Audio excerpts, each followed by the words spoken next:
বন্ধুরা, তোমাদের সবাইকে আমার চ্যানেলে স্বাগত জানাচ্ছি। ভিডিওটা সম্পূর্ণ দেখো, থাম্বনেল দেখে একটু একটু বুঝতে পারছো আশা করছি। তো বিষয়টা কি সবটা জানতে হলে ভিডিওটা সম্পূর্ণ দেখতে হবে। আর তোমরা চ্যানেলটা সাবস্ক্রাইব করে রাখো। ভিডিওটি ভালো লাগলে অবশ্যই ভিডিওতে একটা লাইক করে দেবে। নতুন নতুন আরও অনেক ভিডিও আসছে। তো কৃষ্ণকালী মায়ের মন্দিরে আমি গিয়েছিলাম। তো সেদিন একটা ঘটনা আমি দেখলাম। তো সে প্রত্যেক দিন তো প্রচুর ভক্ত আসেন মায়ের মন্দিরে। তো দুজন এসেছেন, তো ওনাদের পুজো দেওয়া হয়ে গেছে, ওনারা ফিরে যাচ্ছেন, মানে চলে যাবেন। তো দেখছিলাম যে দুজনের কথা হচ্ছে যে পুষ্প তো নেওয়া হয়নি, তাহলে পুষ্প নিয়ে আসি। একজন দাঁড়িয়ে রইলেন আর একজন পুষ্প নেওয়ার জন্য। আর মন্দিরে একজন এক ঝুড়ি পুষ্প নিয়ে বসে আছেন, উনি পুষ্প দিয়ে দিচ্ছেন।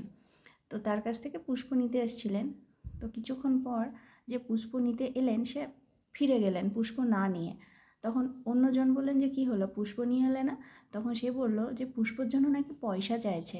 তো আমি ওনাদের থেকে একটু দূরে দাঁড়িয়েছিলাম, কিন্তু আমার কথাগুলো কানে এলো। যে আমি বললাম, পুষ্পর জন্য পয়সা? পুষ্প, ঠাকুরের পুষ্পর জন্য পয়সা চাইবে, এটা কি করে হয়? তো দেখি কি ঘটনাটা। দিয়ে আমি তারপর ওই যেখানে পুষ্প দেওয়া হচ্ছে আমি সেইখানটায় এলাম। দিয়ে সেখানে এসে দেখছি যে আরও অনেক ভক্ত পুষ্প নিচ্ছেন, আর যে পুষ্প একজুড়ি পুষ্প নিয়ে বসে আছেন তিনি সবাইকে পুষ্প দিচ্ছেন। তো কই অন্যদের কাছ থেকে তো পুষ্পর জন্য পয়সা চাইছেন না, পুষ্প সবাইকে দিচ্ছেন। তো তারপর দেখলাম যে যিনি পুষ্প দিচ্ছেন ওনার কাছে মায়ের ছবি আছে, উনি মায়ের ছবি বিক্রি করেন। তো যে পুষ্প নিতে এসেছিল এবং বলেছে, মানে পরে বললো যে পুষ্পর জন্য পয়সা চাইছে, সে একটু ভুল বুঝেছে। মানে একজনকে ছবি বিক্রি করেছেন, ওই যে পুষ্প দিচ্ছেন তার কাছে ছবি আছে, সে ছবি মায়ের ছবি বিক্রি করেছেন, তাই ছবির জন্য পয়সাটা চাইছেন। আর উনি ভেবেছেন যে পুষ্পর জন্য পয়সা চাইছেন, তাই উনি আর পুষ্প না নিয়েই চলে গেছেন। উনি ওইসব দেখে আর পুষ্পটা না নিয়েই চলে গেছেন।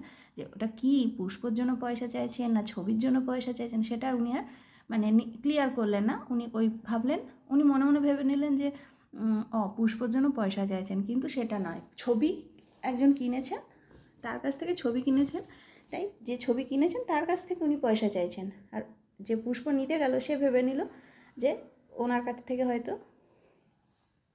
পয়সা নিচ্ছেন, তাই উনিও আর পুষ্প না নিয়েই চলে এলেন। তো এইরকম ভুল বোঝাবুঝি হয়। তো আপনাদের কাছে অনুরোধ, এরকম ভুল নিজেরাও বুঝবেন না, আর এইরকম ভুল খবর ছড়াবেন না। পুষ্পর জন্য কোনো পয়সা লাগে না। পুষ্পর জন্য কি আর পয়সা লাগে?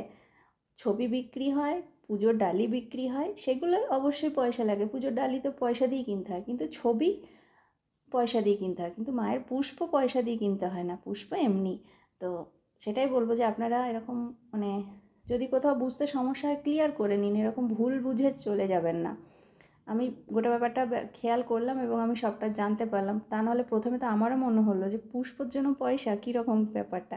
তো ভিডিওটি ভালো লাগলে লাইক করবেন।